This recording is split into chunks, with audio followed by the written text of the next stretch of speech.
creating conversations with other storytellers. That's what arrow.net is all about. ARROE.net. All right, let's do it. Let's do some pod crashing. Episode number 165 is with Arden Myrin and Julie Anne Robinson from the podcast Lady of the Road. Good morning, Good Arrow. morning. What are you guys up to? You just hanging out talking with a bunch of radio people across the country? Oh, yeah, I'm hanging in my pajamas and my cats, talking to people like I do on Wednesdays. See, that's I love your name, Arrow. Yeah, I love your name. Isn't it great? I wish people in radio would have fallen in love with it in the way that they could have spelled it correctly, because, you know, when it came to the Arbitron and stuff like that, the ratings, they would say Harold or Earl. Or there was one time I was doing a live performance uptown in Charlotte, and somebody came up and said, "Oh my God, I can't believe I just met Aerosmith." I'm going, no, it's not Aerosmith. Trust me. Oh my gosh.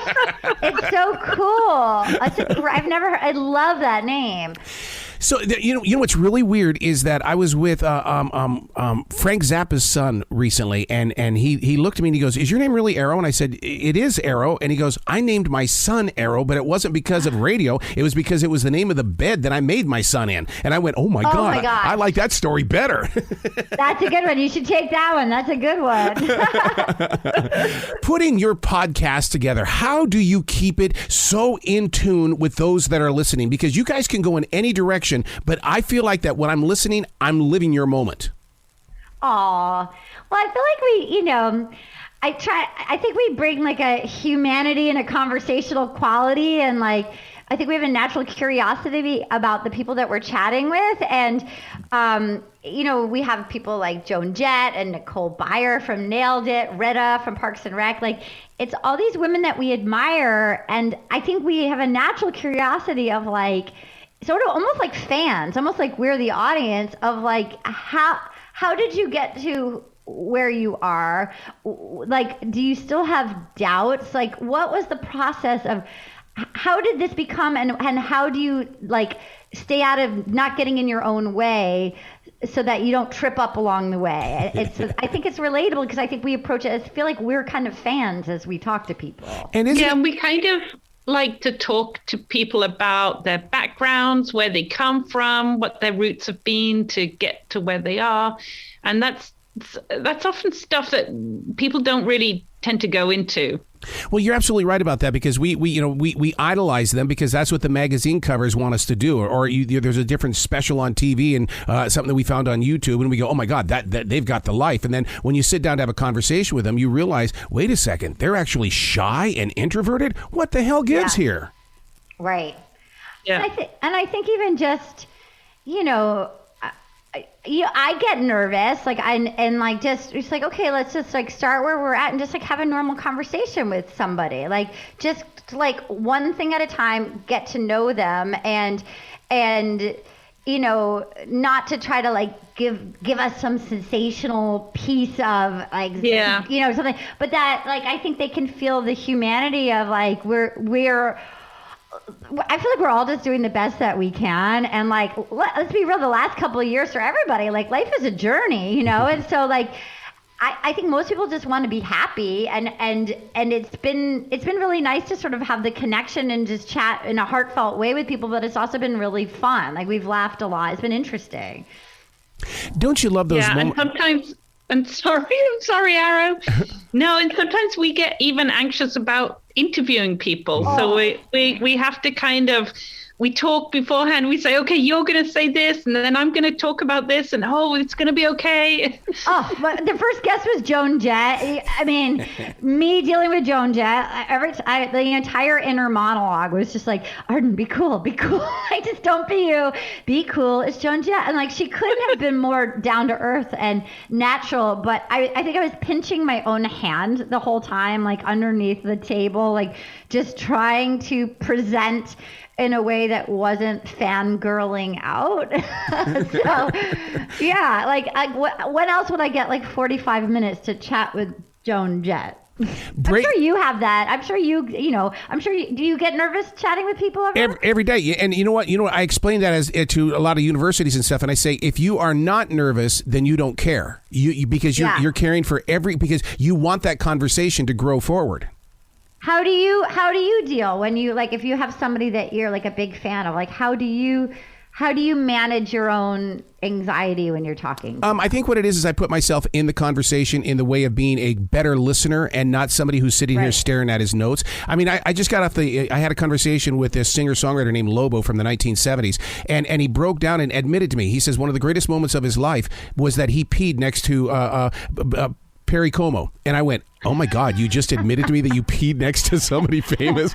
Oh God. And that was your highlight. Right. That's right. That's a great, it's actually been interesting, just as a person to actually try to fully listen and not just stick to your own agenda. Just to be in a conversation, because I think so often if we get nervous that we can just go, okay, I have this next prepared thing. And so often you miss the magic of what's happening in front of you if you're so worried about hopping onto the next thing. Like trying to actually fully listen to what people are sharing with you. It's hard. Well, it's intimidating. Although I am going to say this, I was one of my greatest moments was I was in a restroom in a queue, and in front of me was Scarlett Johansson, and behind me was Jennifer Lawrence. So that's that, you know. I one time saw The Rock in the bathroom line at a restaurant, and I was so excited because I love The Rock, and he was so good at being The Rock, and he was like saying hello to all the bus boys and stuff, almost like he was like, yeah, that's right, like it's me, like Dwayne The Rock Johnson. And I thought, oh, you're so good, like he so clearly loved it and wasn't hiding it, and it made me love The Rock even more. You know what's really great about your podcast, Lady of the Road, is the fact that you are providing a place of escape in the way that a lot of people can't get to their mental health professionals right now, and you guys are providing that platform where it's like you allow us to breathe, so that we hear other people's weirdness and stuff like that, and it's like, oh, well, I can let my guard down because they just did. That's so nice. I'll let you talk, but that's exactly what we were hoping to hear. That's such a really great thing to hear. I agree with you. I think just even creating a community of like, hey, we're all just doing the best we can, and like some days, some days are harder than others, and trying to just come honestly that you don't have to tell everybody everything that's going on, but that you're worthwhile and lovable and like worthy of having a nice day, even if your laundry's not folded and all your bills aren't paid, and like maybe you haven't lost the 5 pounds from the pandemic, and like you didn't finish that book or learn how to bake the sourdough. Like, dude, we're all just doing our best, man. Like, this is hard, How do you both react to how podcasting has grown from, well, it's that thing that they do, and because I mean when I was at iHeart in 2012, they looked at me and they go, okay, this is fine. Let me know if you've got something, and I'm going, do you not realize the power of the podcast? And now look at what's going on, and iHeart is just like the biggest thing on the planet when it comes to podcasting. It's crazy. I remember, I have another podcast on iHeart called "Will You Accept This Rose?" It's about the Bachelor franchise, and like, so I've done the podcast for 7 years, and I remember when I started it 7 years ago. At that point, then people were like, "Oh, podcasts are over. It's over." It's like, "Oh, you're starting a podcast now? Like, sorry, honey, it's over." And it's like, it just gets. It's interesting. Like, who knows what the next thing in life is? But like, I really believe it. There's an intimacy you must find this doing your show. Like, there's an intimacy that happens that I don't necessarily feel in my day-to-day life as much as like these conversations that I have with people. Like, I think people crave things like that. Yeah, because you're teaching people how to become conversationalists. I mean, we've had 2 years of wearing these masks and stuff like that, and we've learned to read eyes, but we also had to learn how to listen, because behind that mask, all we heard was, and so we had to learn how to listen, and that's why your podcast it's helping me understand other people in the world. Oh, I feel like we've all are almost like astronauts who've all been in our individual pods for the last couple of years, and like now we're all like re-entering the atmosphere, and we're all a little bit like we forgot how to play with the other kids in the sandbox, And so really true. And it's just like, and that, and you want to present like, oh yeah, it's fine, everything's been great the last 2 years. Like, like, we've all been through.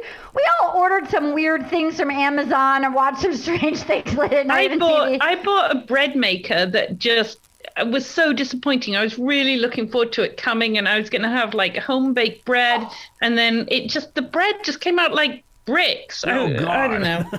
Very disappointing. Like we've all like done our best to kind of seem normal, and like the reality is collectively, like we've all been through kind of an unusual journey that was like that nobody had any dress rehearsal for, and so here we are trying to come back into the atmosphere. And I feel like one of the things I like about our podcast is like, hey, we're all a little bit. Like, we're all sort of like putting Humpty Dumpty back together again. All of us are we got a couple bandages on. We're doing the best we can. And like, you're not alone. It's okay, boo boo. Like, we've all been through it.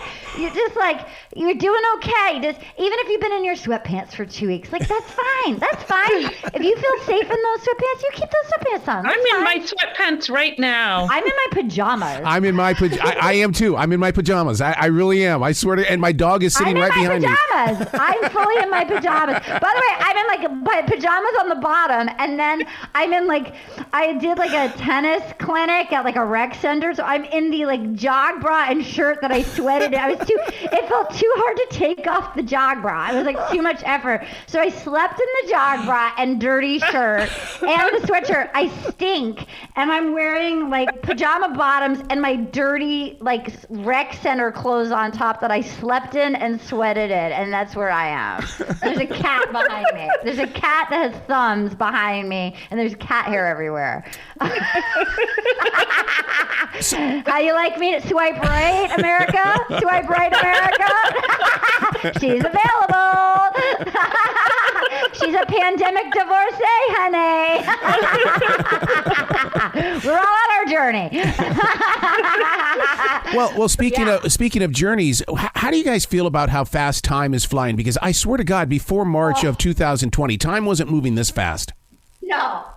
Yeah, it's like slow and fast, and where you're like, wait, what? Like, yeah, time is flying. And I think, to me, I don't know if you guys feel this way, but like my brain, I can tell you I've been a little hard on myself lately where my brain doesn't understand that something vast happened 2 years ago. Yep. And I'm like, there's a part, my brain lately has been like, oh, like, boy, your career really kind of slowed down. It's like, no, like the industry shut down. Like, and then within that, all the things that kind of made me a person, like, like I've been slightly cautious with everybody's dealt with the pandemic differently, but like, all this sort of like carefree indoor dining things, like going to parties, like all this stuff that filled in the gaps haven't happened to the same extent that it happened a couple of years ago. But my brain doesn't understand that it's not personal. Like this happened to every human on planet Earth. And that like, I felt like I have to keep reminding myself, like, no, like you're not a loser. Like everything changed, and we're all just sort of like coming back like to a new normal. Have you felt that way? Do you guys feel that way? Well, and I was going to ask you that not only do I feel that way, but I was missing people so badly that I thought, okay, I'm craving people. This was in September of 2020, so I went and got a dang job at a grocery store because that was the only thing that was open. I needed to be with people. I needed to hear laughter. I needed to perform. Yes, you know what I'm saying? That's literally why I took up tennis again. I've never played a sport in my life. I played bad. Like I wasn't even on the JV team, but like I kind of played because they had cute outfits through high school. But like I had no, and like it was like, okay, this is outside. It's $8 and it's with people. Like, and I can go laugh. And then it's actually been like so fun to just go be with people. Like have like I missed connection. And so like I never thought I would be like, I'm a sporty person at rec center doing nighttime clinics now, like because I just did it because it was outside and I missed people. Yeah. So one of the things I wanted to ask you is that you've worked with Howard Stern, but he is so against podcasting, and yet your podcast is the connection that he has made with people on XM. How do you convince somebody who doesn't believe in podcasting that, look, it is still a connection? I mean, I feel like live and let live in general, that like, everybody has their. If somebody doesn't want to believe in something, I'm like, okay, that's fine. Like, but I can tell you, like, I learned firsthand, like, honestly, like doing 7 years ago when I started the Bachelor podcast that I do, like, it's just something that I thought I'd never really watched the show before. I watched it once and I didn't have I was like, I have a life. I'm not going to watch The Bachelor. And I watched one and I got sucked in and I saw all my funny friends were tweeting about it. And I thought, oh, like, I'll just start this little podcast just so I can like talk to my funny friends about it. and then like, lo and behold, here I am like 7 years later. And it's like, I've built all of these like friendships. We've created a whole community like that just by showing up and like once a week, and like you can invite people in that you kind of know or like they basically come. It's almost like you own like a cool video like console. Like, you want to come play my game, like, and it's like a safe way to be like, want to come play with my train set, like that there's a way to bring people in and like that to have honest conversations that we don't have just sitting having coffee. People, I feel like, open up when those earphones go on and a microphone is there. Where's the weirdest place that somebody has tapped in? I'll go in there and I'll look at the analytics. I'm going, they're listening to me in Iran? What am I saying? I mean, I don't get it. Well, I can tell you, because we're so new that I don't know if we have them yet. On the Bachelor podcast, we have a lot of fans in Egypt. I'm like, what do they think of us talking about, like, okay, it's fantasy suites, who's going to the bone zone? Like, what does Egypt think of that? Do you know what I'm saying? You're like, hey, Egypt, like, we've done live shows with like streaming services. Like, people are tuning in from Turkey and Egypt. Like, okay, hey, do you want to go to the bone zone? Like, come on down for some barbecue. yeah, it's fascinating. I thought you were going to ask where's been the strangest place that somebody's zoned in from on the Zoom, and that was Kate Walsh. She was in Australia, wasn't she? Yeah, she moved. Got trapped there during the lockdown. But then she found love, and she's like living in Australia. Yep. Yeah, and see, but the strangest thing about talking to somebody from Australia is the time of day that you get to talk with them. Because I was talking to the Little River Band, who I had no freaking clue was from Australia, and so the conversation was at 5 a.m. I'm going, what the hell am I doing up at 5 a.m? Oh my God, I got up at 5 today, and that's why girlfriend's looking real cute in her stinky clothes and her pajamas. Got here. I already consider it a victory that I didn't sleep through. There was 88 alarms set, and 87 of them got shut off, but that final one got me up. The weirdest thing that happened to me was I was online with somebody in London, and it was really windy here. It was a huge storm here. And then I was talking to somebody in New York, and they were like, oh my God, there's a huge storm here. And it was at the same time. And then I talked to somebody in Australia, and they said, there's a huge storm here. And I was like, what was going on? What was going on? Was there a storm in LA as well? When? Last night? This week. Yeah, this week, Monday. I mean, we had some rain last night, which is like Los Angeles panics and like drives into trees if you get a little drizzle. That counts. That counts. Oh, the New Englander in me is like, get it together, LA. I'm sorry there's a little drizzle. My grandma would be out putting chains on the tires. This is embarrassing. You should be ashamed. She's going to go clear brush with her hands. Like, get it together, honey. I can't congratulate you guys enough for this, Lady of the Road, and listeners need to tap into it and really, and not just like it and download it, but to actually participate in it week by week, because you guys are creating some great podcasting. Oh, that's so sweet. Thank you so much, Arrow. Thank you. Yeah, it's been so good to talk to you. Please come back anytime. The door is always going to be open. I'm here in my pajamas every day, so you need to show up too. That makes me feel like accepted, and if I don't have to shoot for anything higher than being in my pajamas, I will accept your offer. Be brilliant today, you two. Oh, be a champion. Bye. Bye.